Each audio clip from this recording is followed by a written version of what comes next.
wassalaman ala Rasulillah wa ala alihi washabihi wa mawalah ila qiyamah. Langkah yang pertama, mari sama-sama kita panjatkan puji syukur kehadirat Allah Subhanahu wa taala yang telah memberikan kita sehat badan, waras pikiran sehingga kita dapat hadir di ruangan yang sederhana ini. Tidak lupa pula selawat beriring salam kita sanjung-sanjungkan kepada Nabi Muhammad sallallahu alaihi wasallam yang telah membawakan kita dari alam jahiliyah kepada Islamiyah seperti yang kita rasakan saat ini.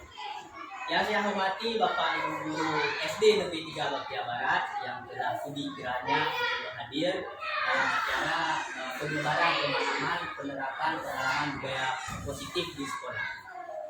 Jadi izinkanlah saya untuk mensosialisasi penyebaran pemahaman dan penerapan pengalaman budaya positif di sekolah. Adapun konsep inti daripada budaya positif ini yaitu terdiri dari perubahan paradigma belajar, disiplin positif, nilai-nilai kebajikan, kebutuhan dasar manusia, motivasi perilaku manusia, kontrol posisi kontrol guru, keyakinan kelas, dan segitiga retribusi. Di mana konsep budaya positif ini merupakan hal yang wajib kita lakukan, tindakan kita guru yang wajib kita lakukan agar siswa terbentuknya siswa pribadi siswa yang kritis, mandiri, dan bertanggung jawab. Ini daripada inti daripada budaya positif. Mungkin selama ini kita sudah melaksanakan budaya positif, cuma kita sedikit menambah, artinya kita tidak mendokumentasikannya, sehingga mungkin pelaksanaannya yang tahapannya yang berbeda. Sekarang saya akan memaparkan bagaimana konsep daripada budaya positif. Apakah makna budaya positif? Apa contoh penerapan budaya positif yang telah kita terapkan? Ya.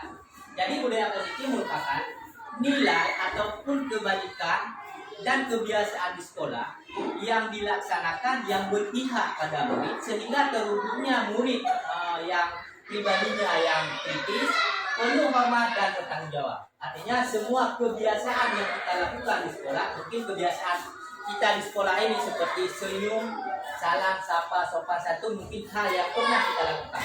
Dan inilah kebiasaan-kebiasaan yang mesti kita pertahankan di sekolah kita agar budaya positif ini terus bisa kita kembangkan.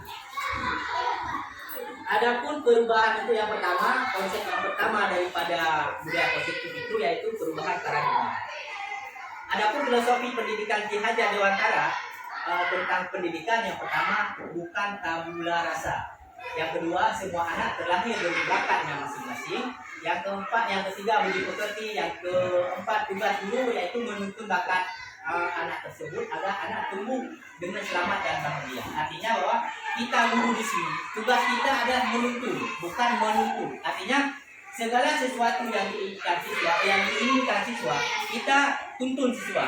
Ibarat seperti padi, ibarat kita menanam padi. Di saat kita menanam padi, yang kita butuhkan apa? Merawat padi tersebut.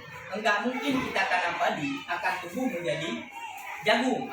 Itulah konsep kita di sekolah. Artinya setiap anak kita akan menuntun anak sesuai dengan kodrat yang ada pada anak. Misalkan si anak ini biasanya bersifat keras, kita menuntun dia agar sifat kerasnya kita bersamakan. Tetapi ingat bahwa kodrat siswa itu tidak bisa dipisahkan. Artinya menurut? Artinya ada siswa yang memang dia kelakuannya nakal. Karena bawaan dari lahir dia nakal, maka nakal itu tidak bisa kita ubah menjadi baik. Tetapi nakal itu kita samakan, kita perkecil kelakuan nakalnya, kita tingkatkan kelakuan baiknya. Itu yang dikatakan dengan kodrat alam dan kodrat zaman. Yaitu kodrat alam dan kodrat zaman. Tapi kodrat alam bahwa setiap anak memiliki potensi jiwa masing-masing. Dia bawa dari rumah tetap. Apabila anak dari seorang yang memang ayahnya keras, ibunya keras, dia akan keras ke sekolah. Apabila anaknya yang malas, anak dari orang tuanya yang begitu yang sedikit mengomel, dia akan ke sekolah juga akan mengomel. Tetapi kita menyamarkan yang buruk dan kita tebalkan yang baik. Kita harus berpihak pada anak. Intinya anak dan anak. Artinya apa kemauan si anak itu yang harus kita terapkan di otak, di kelas. Bukan kemauan kita dilakukan. Dan selama ini saya sendiri mengakuinya bahwa kita memaksakan diri sesuai dengan keinginan kita dalam proses belajar. Padahal sebenarnya kita menyesuaikan dengan apa yang dibutuhkan siswa. Bahkan hari ini siswa tidak mau belajar di dalam lokal, tapi dia mau belajar di lingkungan sekolah. Itu siswa maka kita tidak peduli harus melaksanakan. Tetapi sekarang kita berfokus pada kita. Hari ini kita belajar diskusi sesuai dengan kehendak kita. Itu bukan berpihak pada anak, tapi yang berpihak pada anak adalah pembelajaran yang sesuai dengan keinginan anak. Bukan berarti keinginan dari siswa, tapi kita tuntut agar siswa keinginan belajarnya bisa belajar dengan semangat. Selanjutnya untuk konsep yang pertama yaitu perubahan paradigma. Perubahan paradigma yaitu untuk membangun budaya positif di sekolah perlu menyediakan lingkungan yang positif, aman, nyaman agar murid mampu berpikir, bertindak dan menciptakan dengan merdeka mandiri dari belajar. Itu makna daripada membangun paradigma positif. Artinya kita harus menyediakan lingkungan yang nyaman, aman. Artinya siswa ke sekolah dia memiliki perasaan aman, memiliki perasaan nyaman, dan dia merdeka. Arti merdeka dia sesuai dengan keinginannya. Saya hari ini ingin belajar tentang lingkungan. Berarti kita arahkan siswa dengan mengenai pembelajaran di lingkungan. Bukan kita paksakan untuk belajar misalkan dengan mencatat dan lain sebagainya. Selanjutnya, lazimnya disiplin dikaitkan dengan kontrol. Dalam hal ini kontrol dulu dalam menghadapi diri. Ya, disiplin kita harus mampu mengontrol diri. Selanjutnya, perubahan paradigma ataupun teori kontrol ataupun ilusi kontrol itu yang pertama. Ilusi guru mengontrol murid. Yang kedua, ilusi bahwa kritik dan membuat orang merasa bersalah dapat menguatkan karakter. Yang ketiga, ilusi bahwa semua perbuatan positif, efektif dan bermanfaat. Dan yang keempat, ilusi bahwa orang dewasa membutuhkan memaksa. Ini yang menjadi paradigma kita sekarang. Kita menganggap bahwa apabila ada orang berbuat salah, apabila siswa berbuat salah, kita harus mengkritiknya seolah-olah dia akan baik. Kemudian pula bahwa kita orang dewasa memaksa kehendak kita. Artinya kita paksa siswa sesuai apa yang kita inginkan. Ini teori kontrol. Ini perubahan paradigma stimulus respon dan teori kontrol.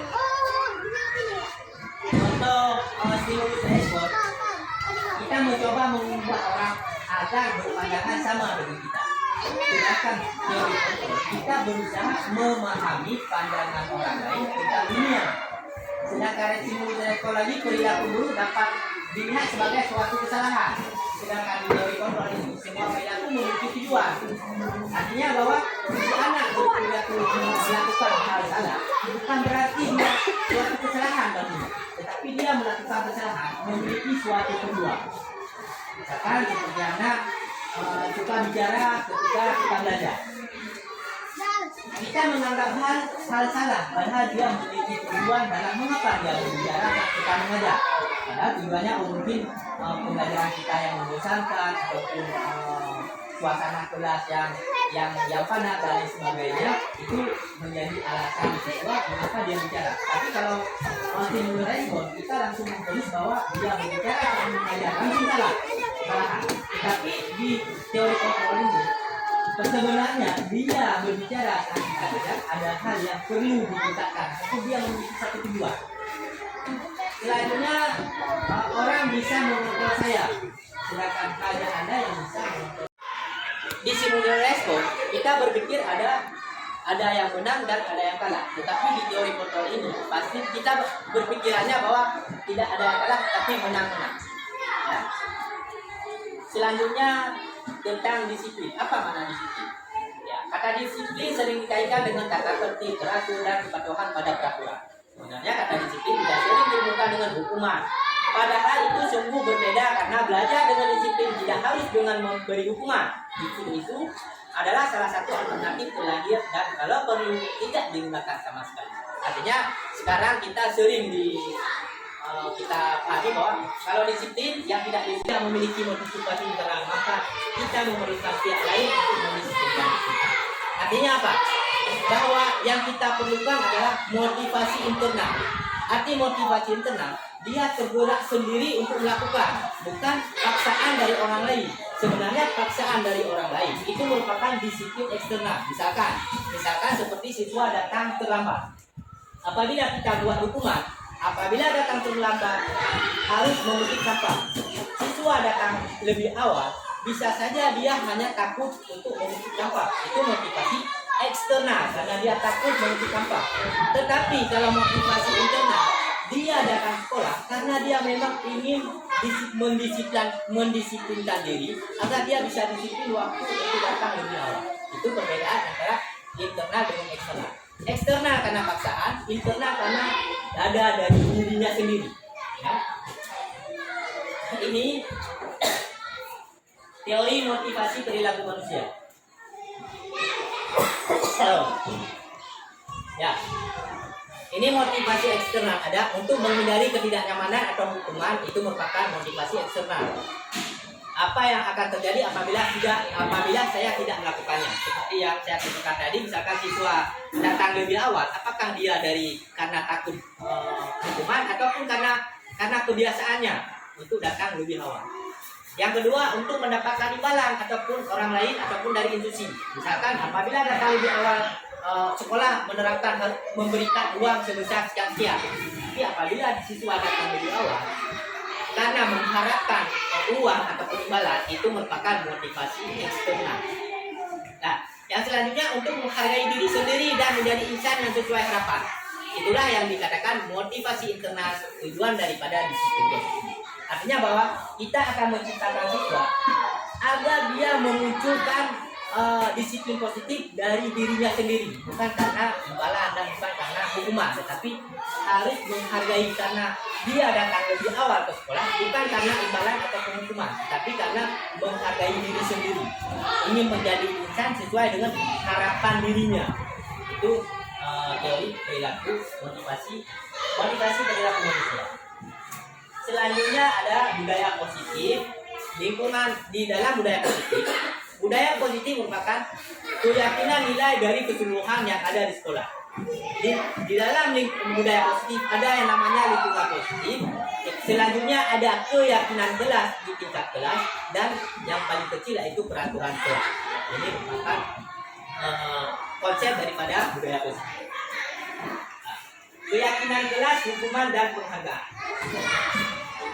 Mengapa tidak peraturan saja? Mengapa harus ada keyakinan kelas? Ini yang jadi pertanyaan. Apa perbedaan antara peraturan kelas dengan keyakinan kelas? Mengapa kita memiliki peraturan harus menggunakan helm bila mengendarai kendaraan roda 2? Ini satu pertanyaan. Mengapa kita memiliki peraturan harus menggunakan helm bila mengendarai kendaraan roda 2? Bisa Bapak Ibu jawab, mengapa kita harus memakai helm? Untuk apa? Untuk keselamatan. Untuk safety, keselamatan. Mengapa kita memiliki peraturan diklat dan pelatihan? Mengapa? Karena disiplin. Untuk mendukung motivasi intrinsik, kembali ke nilai keyakinan lebih menggerakkan seseorang dibandingkan memiliki serangkaian peraturan. Artinya nomor 1, keselamatan. Apabila tujuan helm karena dia takut ditilang, itu motivasi ekstrinsik. Apabila kita menggunakan helm karena takut kecelakaan, kecelakaan nanti keselamatan, takut kecelakaan, itu merupakan motivasi intrinsik. Untuk keselamatan intrinsik, tapi untuk gara-gara aturan takut kena tilang, itu ekstrinsik. Ya. Untuk selanjutnya keyakinan kelas. Keyakinan kelas adalah nilai kebajikan atau prinsip universal yang disepakati bersama. Lepas dari latar belakang suku, negara, agama, bahasa, maupun agama. Berarti menurut Gosel, suatu keyakinan akan lebih memotivasi seseorang dari dalam. Intrinsik, seseorang akan lebih bersemangat untuk menjalankan keyakinan daripada hanya sekedar memilih serangkaian kelas. Artinya apa? Artinya, apabila kita membuat keyakinan digelar, kita sepakati bersama keinginan apa yang kita sepakati bersama, bukan kita tentukan aturannya. Misalkan kita tentukan keyakinannya masing-masing di kertas, di pamflet ataupun di papan tulis yang sudah kita sediakan. Selanjutnya guru dan siswa merangkum, karena terlalu banyak kita rangkum. Guru dan siswa merangkum hal yang dianggap keyakinan yang dianggap mencakup semuanya, mencakup dari hal-hal yang diinginkan bersama. Guru dan siswa menandatangani sepakatan kelas dan selanjutnya. Artinya siswa menandatangani ini berarti bukan guru yang membuat kesepakatan ini, membuat keyakinan ini bukan guru saja, tapi siswa juga terlibat. Itulah membutuh tanda tangan dari siswa.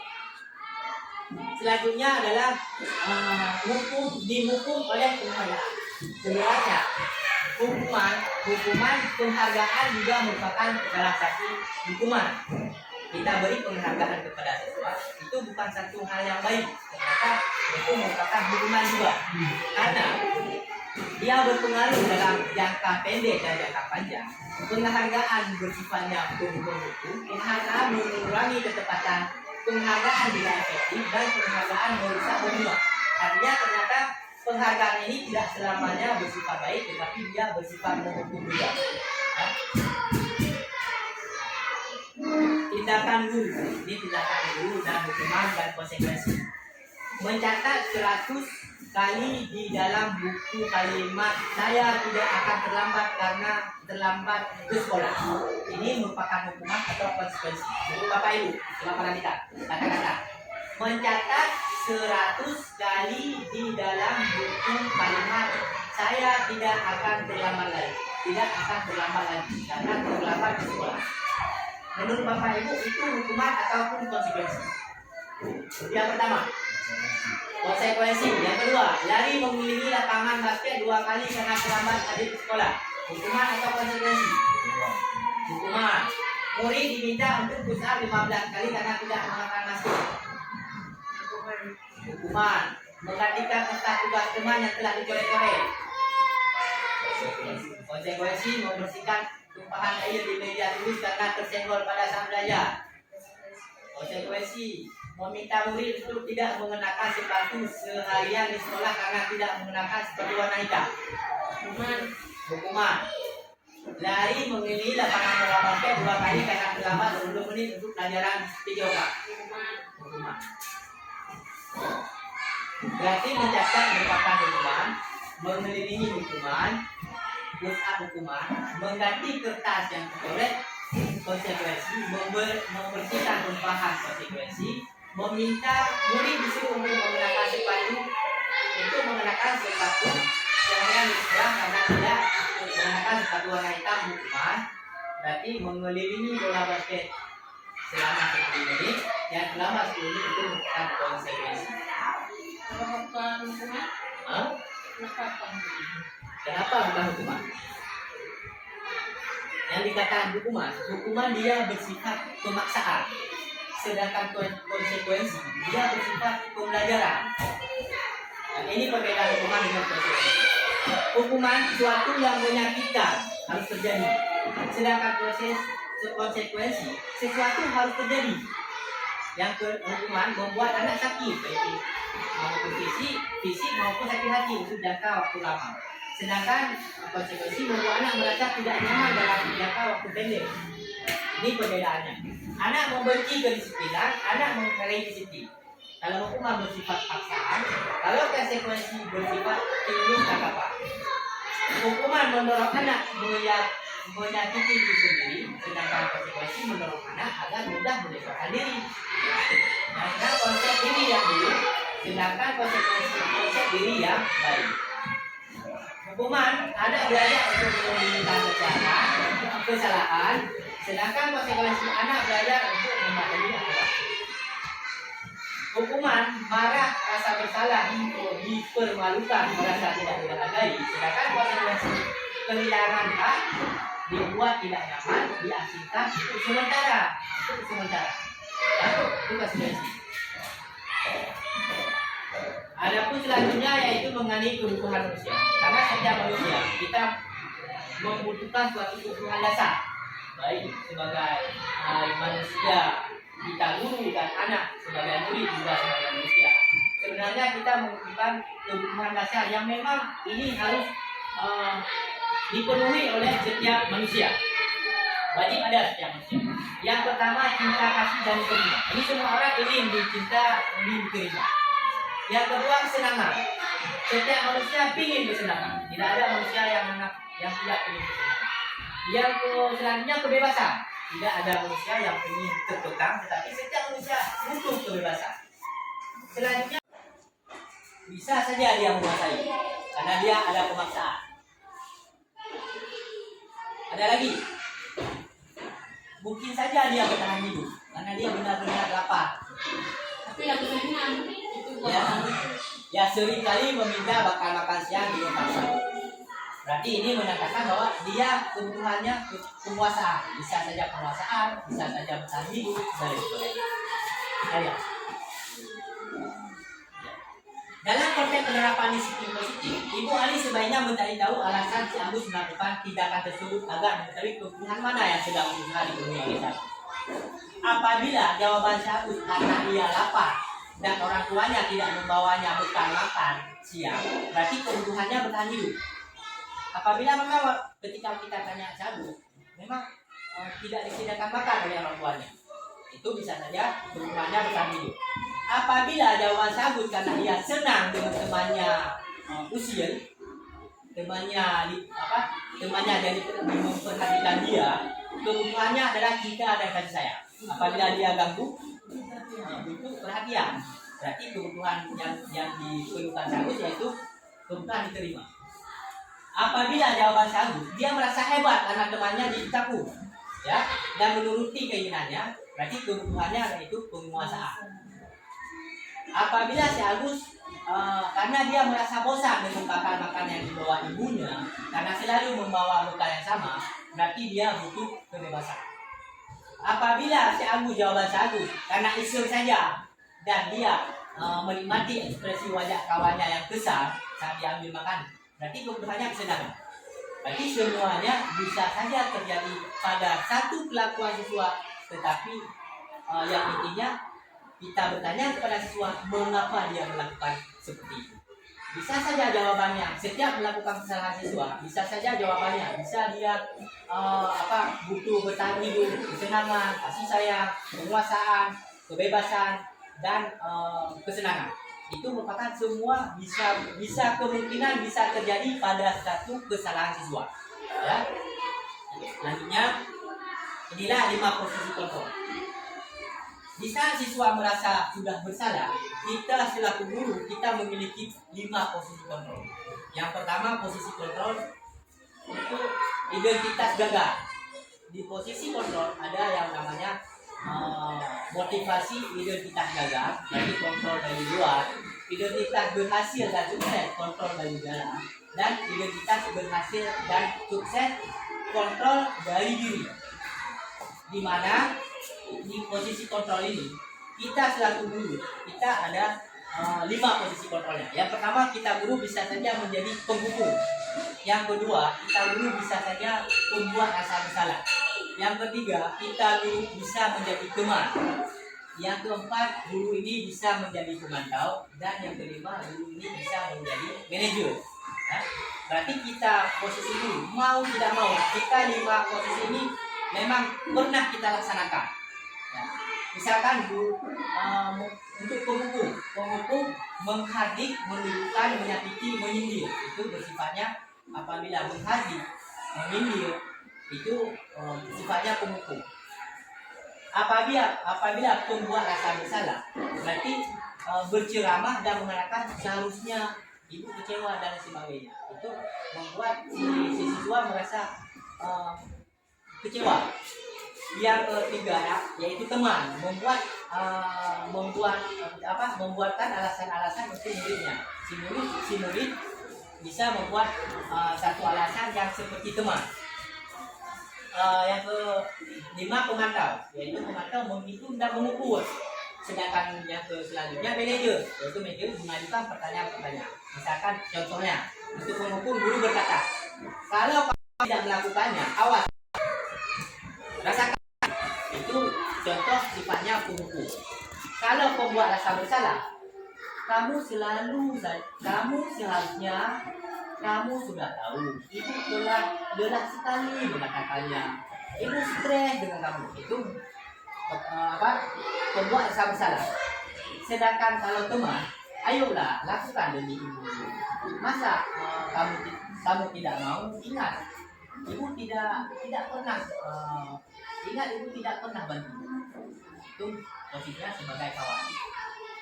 Sedangkan pemantau, apakah kamu tahu peraturannya? Apabila dia bersifat menghitung, mengukur, itu namanya pemantau. Sedangkan posisi manajer, apabila ada sesuatu salah, apa yang harus kita yakini? Apa yang bisa kamu kerjakan untuk memperbaiki masalah ini? Itu posisi manajer. Nah, selanjutnya untuk hasilnya apabila penghukum bisa. Kalau kamu tidak melakukannya, awas ya, rasakan. Apabila seorang guru, seorang penghukum, maka hasilnya siswa akan memberontak, menyalahkan orang lain untuk membohong. Misalkan ada siswa yang terlambat, siswa yang berbuat salah, bisa kita berkata kepada siswa, kalau kamu tidak melakukannya, awas ya, maka siswa ini akan berbohong. Bukan saya Pak, dia Pak, dia akan berbohong. Apabila kita posisi sebuah pembuat yang sama salah, maka hasilnya menyembunyikan dan menyangkal berbohong. Berarti dia akan menyembunyikan dan dia juga akan berbohong. Kalau posisi teman, maka hasilnya ketergantungan. Artinya apa?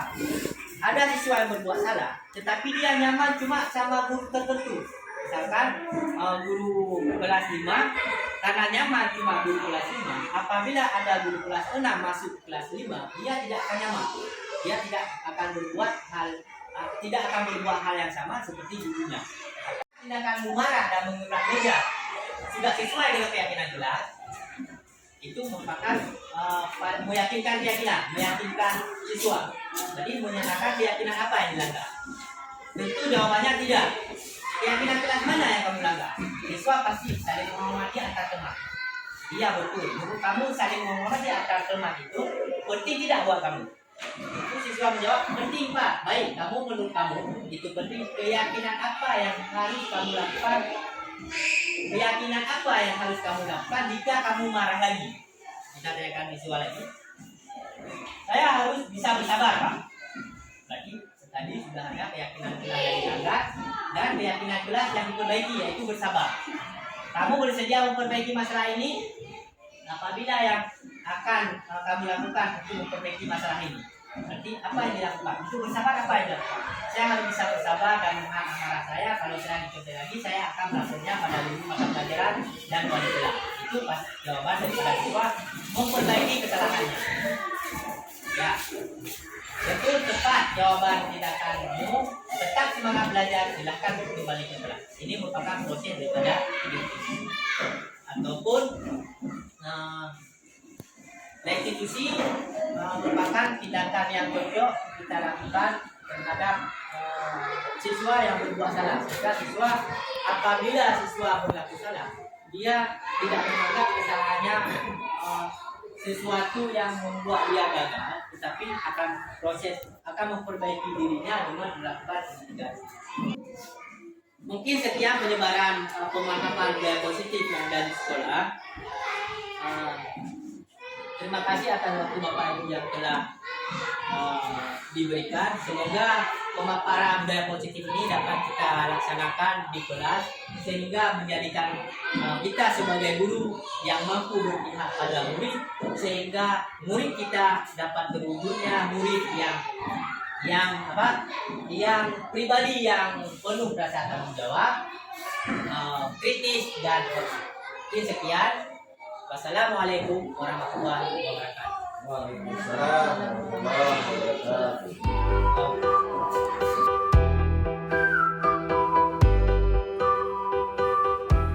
Assalamualaikum warahmatullahi wabarakatuh.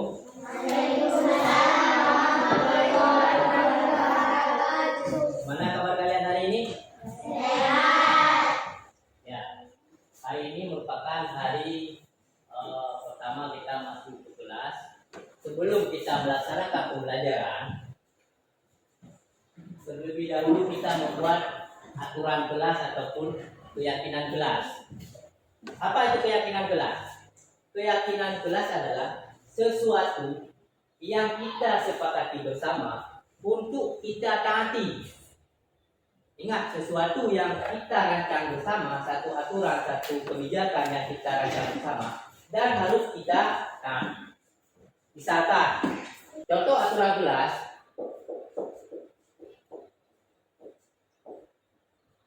yang pertama, contoh kita harus menjaga aset kelas.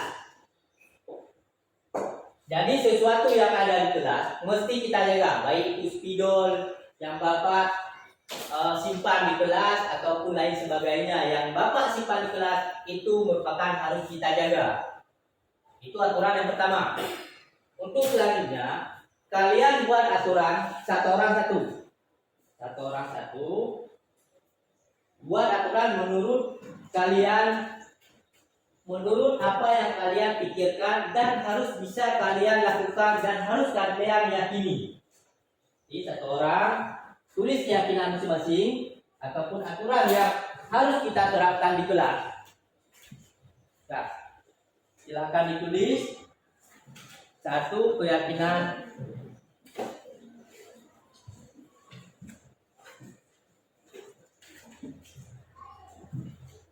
Nah, tulis saja apa-apa. Tulis apa yang kalian pikirkan untuk bisa kita yakini dan mampu kita laksanakan. Tulis satu keyakinan yang mampu dilaksanakan. Nah, catat dulu. Catat. Satu keyakinan misal, ini misal kita harus menjaga aset kelas. Silakan tulis dulu. Silakan kalian tulis.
Jadi ini merupakan hasil daripada aturan ataupun keyakinan yang kalian yakini.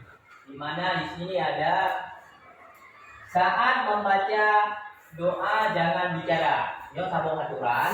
Satu aturan bahwa satu keyakinan bahwa saat membaca doa jangan ada yang bicara. Ini keyakinan ada salah satu kawan kita yang meyakini bahwa saat membaca doa jangan ada yang bicara. Bisa kita laksanakan? Bisa. Ini satu keyakinan gelas yang harus dilaksanakan. Yang kedua, jangan makan maupun minum saat pelajaran. Saat pelajaran berlangsung, kita tidak boleh makan dan minum di dalam gelas. Bisa kita taati? Bisa.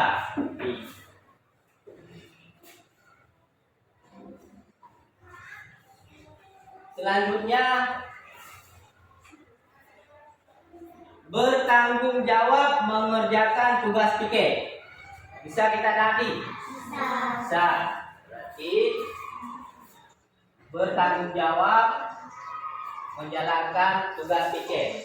Selanjutnya, jangan berbicara saat guru menjelaskan pelajaran. Bisa kita yakini? Bisa. Berarti bisa Bapak menjelaskan, jangan ada yang bicara. Selanjutnya, saling menghormati satu sama lain. Berarti ini saling menghormati satu sama lain. Kita harus yakini bahwa jangan pernah mengejek kawan yang lain. Kita harus saling menghormati. Bisa kita terangkan? Bisa.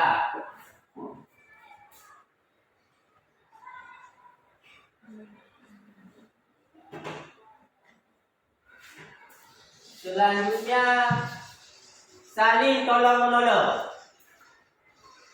Berarti saling tolong menolong. Kita apabila ada kawan yang misalkan tidak punya pensil, kita membantu ataupun kita tolong untuk pinjamkan pensil dan lain sebagainya. Ini tolong menolong.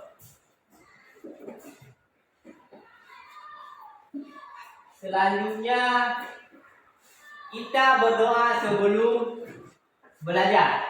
Kita berdoa sebelum belajar. Ini aturan ataupun keyakinan kita. Di saat guru menjelaskan pelajaran, jangan bicara. Ini sudah ada. Ini sudah ada. Berarti bersikap tenang saat pelajaran berlangsung. Bersikap tenang saat pelajaran berlangsung berarti jangan berbicara saat menjelaskan pelajaran sudah ada. Berarti bersikap tenang sama juga jangan bicara. Selanjutnya, jangan makan dan minum di dalam kelas saat ada guru. Nah, berarti saat ada guru sudah ada. Berarti jangan makan maupun minum saat pelajaran.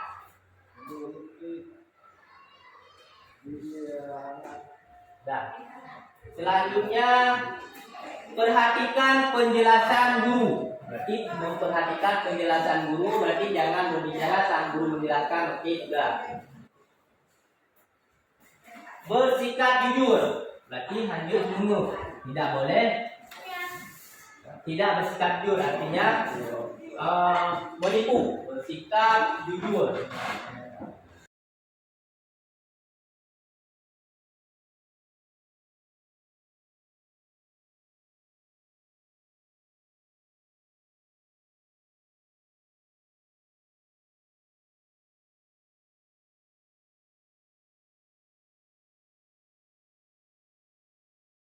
Ini merupakan aturan kelas, keyakinan kelas yang wajib kita taati. Ingat, wajib kita taati, wajib kita yakini. Artinya harus kita laksanakan. Sanggup kalian laksanakan keyakinan kelas ini? Untuk membuktikan kalian sanggup, sekarang kalian tanda tangan.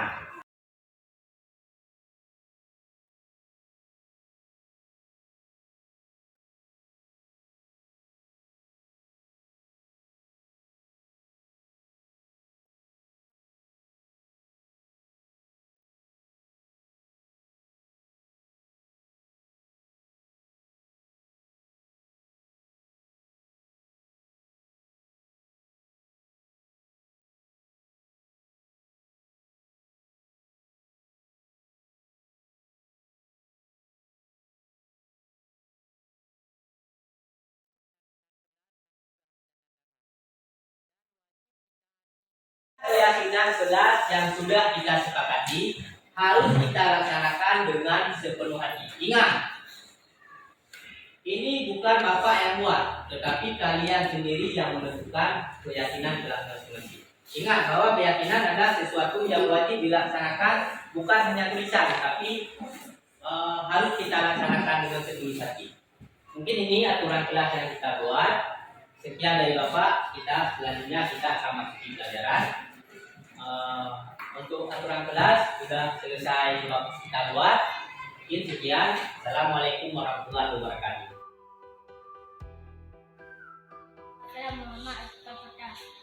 Nama saya Nuris. Nama saya Najwa Tuhira.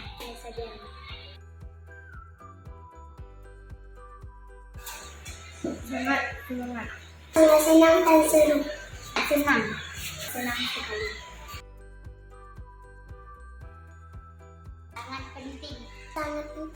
Sangat penting. Karena menemukan merasa tanggung jawab. Membuat kita lebih baik lagi. Karena menemukan rasa tanggung jawab. Kita dapat memenuhi harga yang